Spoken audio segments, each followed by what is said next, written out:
નમસ્કાર મિત્રો, સ્વાગત છે તમારું માર્કેટ બુલેટિનમાં. તમને ખ્યાલ જ છે કે માર્કેટ બુલેટિનમાં આપણે પોસ્ટ કરીએ છીએ શેર બજાર તથા આઈપીઓ લગતા તમામ મહત્વના સાચા અને ઝડપી સમાચાર એ પણ આપણી ગુજરાતી ભાષામાં. આજે વાત કરવી છે આપણે ક્લોઝિંગ બિલની અને આવતીકાલે બજારના મહત્વના લેવલની. આજે 15 એપ્રિલના રોજ ભારતીય શેર બજારે એવો શાનદાર કમબેક કર્યો છે કે જેને રોકાણકારો લાંબા સમયથી રાહ જોતા હતા. નિફ્ટી 50 આજે 24,200ની મહત્વની સપાટી કુદાવી અને 24,231 ઉપર બંધ રહી છે, જે લગભગ 388 પોઈન્ટનો ઉછાળો દર્શાવે છે. આ તરફ સેન્સેક્સમાં પણ 1263 પોઈન્ટની જોરદાર તેજી જોવા મળી. આ તેજી પાછળનું સૌથી મોટું વૈશ્વિક કારણ અમેરિકા અને ઈરાન વચ્ચેના સંબંધોમાં સુધારો છે.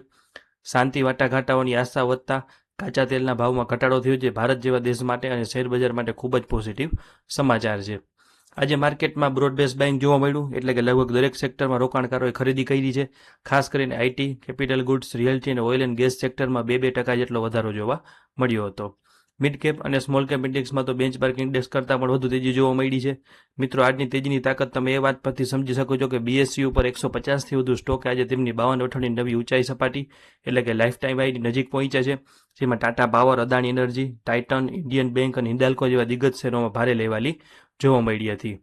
હવે વાત કરીએ એવા શેરોની જે આજે સમાચારના કારણે ચર્ચામાં રહ્યા, જેમાં સૌથી પહેલું નામ છે રેલટેલ, જેમાં 18%ની તોફાની ઉછાળી જોવા મળ્યો. રેલ વિકાસ નિગમ લિમિટેડ આરવીએનએલ તરફથી 2 મોટા ઓર્ડર મળતા શેરમાં આગ લાગી હતી. તેવી જ રીતે એચજી ઇન્ફ્રાને પણ 519 કરોડનો મોટો ઓર્ડર મળતા 13% જેટલો શેર ઉછાળ્યો હતો.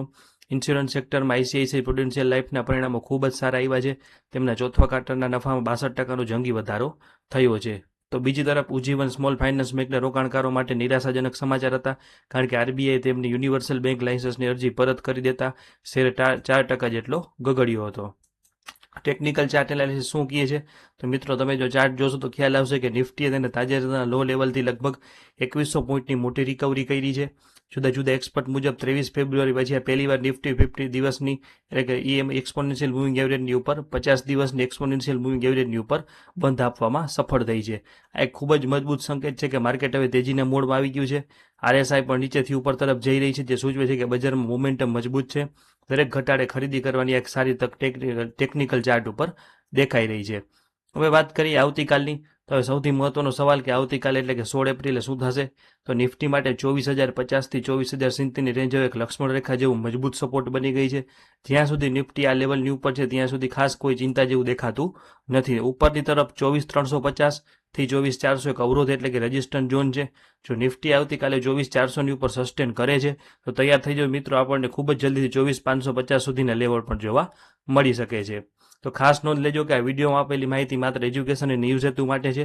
શેરબજારમાં રોકાણ કરવું જોખમને આધીન છે, તેથી કોઈ પણ રોકાણ કરતા પહેલા તમારા ફાઇનાન્શિયલ એડવાઇઝરની સલાહ ચોક્કસ લેવી. જો તમને આ માહિતી ઉપયોગી લાગી હોય તો વિડીયોને લાઇક કરજો અને તમારા મિત્રો સાથે શેર પણ કરજો. શેરબજારના આવા જ સચોટ અને ઝડપી સમાચાર માટે તમારી પોતાની channel market bulletin news update અત્યારે સબસ્ક્રાઇબ કરી લેજો. આપણો લક્ષ્યાંક 15,000 સબસ્ક્રાઇબર સુધી પહોંચવાનો છે, તો આ સફરમાં અમને સાથ આપજો. ફરી મળીશું નવા અપડેટ સાથે. ત્યાં સુધી રજા આપશો. ધન્યવાદ. અને આપણું કોઈ પણ મંતવ્ય કે કોઈ પણ પ્રશ્ન હોય તો કોમેન્ટ સેક્શનમાં જરૂર જણાવજો. આભાર. જોડાયેલા રહેજો. જય જય ગરવી ગુજરાત. જય હિન્દ.